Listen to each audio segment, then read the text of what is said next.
Hi there, fellow sea glass lovers. Thanks so much for joining me today. I'm Jackie, and in today's video, I'm going to show you again a rather small sea glass project. I've been working a little bit small lately just because that's what I've been in the mood for. Sometimes I like to work big and sometimes I like to work small. But in this project, I've done it quite a bit different. It's fairly green. I'll show you how I did that. And again, what I'm trying to do here is showcase some of my really special pieces of sea glass. So I really hope you find this interesting and it gives you some good ideas of things to do with your sea glass.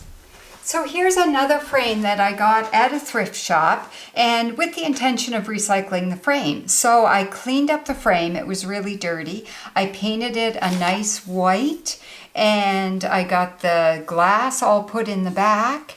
And I'm struggling with it because it's a little bit blah. Often when I recycle these old frames, they're really interesting. The wood is really interesting, so then when I paint it up, it appeals to me.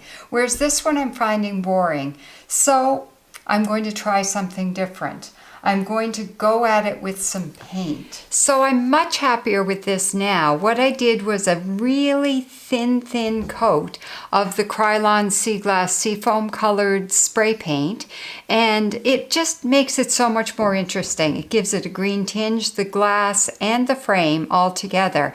And now I can do some of my special pieces of sea glass on top to make a little bit of a scene. Now the sea glass pieces that I want to showcase in this one, this is a bottle bottom of a rectangular little bottle, like it would have been one of these miniature bottles. And to me, it's so interesting. I find when you find sea glass that isn't misshapen, it's like kind of rectangular or square, to me that's very interesting. So I really want to showcase that piece. And then I have this piece of earthenware that has the brown paint still on it, and it's kind of square shaped as well. So I want to showcase that one. And I have another rectangular piece of earthenware that has brown on it as well. It's got brown on the back too, which is kind of interesting, but this side is nicer. Now to me, these are like little houses. So I'm going to put some roofs on them. So I've got a brown roof on my white piece and white roofs on my brown. And I'm going to add little doors in these. And again, I'm picking out pieces of sea glass that to me look kind of, this one I'm going to put a handle on it as opposed to a door, but they look kind of squarish. They're not what you typically find for sea glass, which tends to be a lot of triangles, a lot of misshapen. The other thing I want to showcase a little bit here is one of these pot fillers.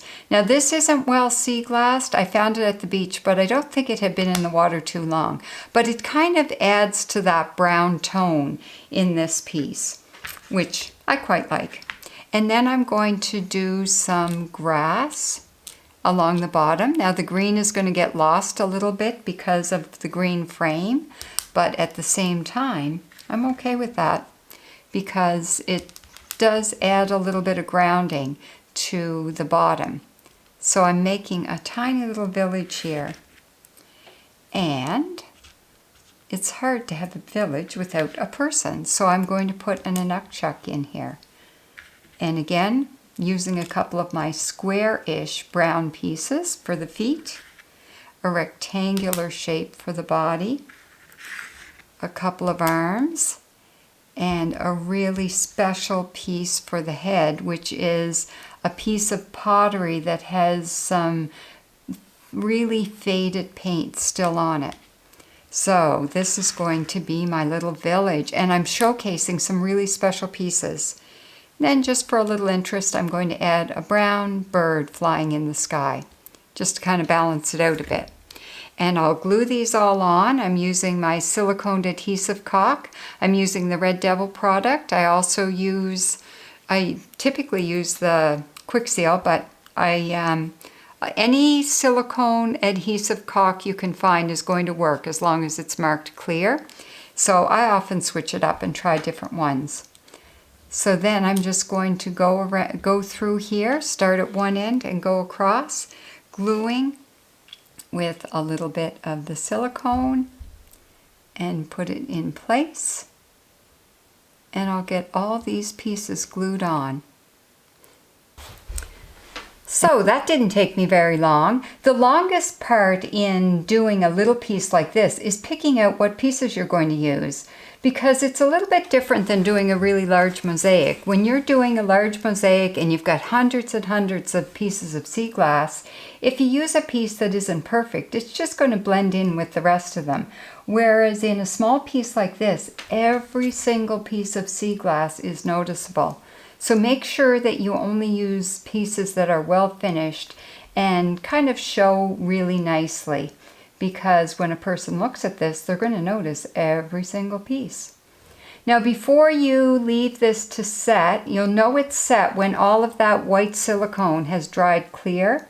I like to use a product that's white, goes on white and then dries clear. If you have a product that goes on clear, then it's not going to look white. But I find the white is really easy to see when it's seeped out behind. And then I just use my poker stick, clean off any of the little bit that has seeped out from behind my sea treasures and my sea glass before it sets. And I also poke the pieces into place to make sure they're exactly where I want them to be. So I let this set overnight, and the silicone is not quite set. There's still a little bit of white, but it's set enough that the sea glass pieces aren't going to move out of place. So I was able to flip this over, and I put a label on the back that says Little Village, and I signed my name, J. Trimper, and I put a D hook directly in the center, and that's so that I can take a cup hook, a suction cup hook, and hang it in the window. So let me show you that. So here's the little village hanging in the window, and because when I did the spray paint, I sprayed the glass and the frame and everything, it looks like my little window is sitting on a giant piece of sea glass, which is kind of cool. Even though I know it's not sea glass, it just creates that vision, I guess you could say. And I just love this one. It's so sweet, and it really showcases some spectacular pieces of sea glass and sea pottery. So I hope this gave you some great ideas, and until next time, I hope you make it out to the beach, and happy sea glass hunting.